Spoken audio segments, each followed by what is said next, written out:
Day of gas diving, October 3rd. Cleaned and installed one shaft sink supplied by the customer.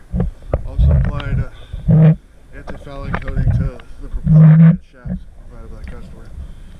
The customer stated he hit something last week with the keel in open water. Found a cantaloupe-sized dent on the starboard side front leading edge of the keel with a couple of small scrapes. And I explained that to the customer.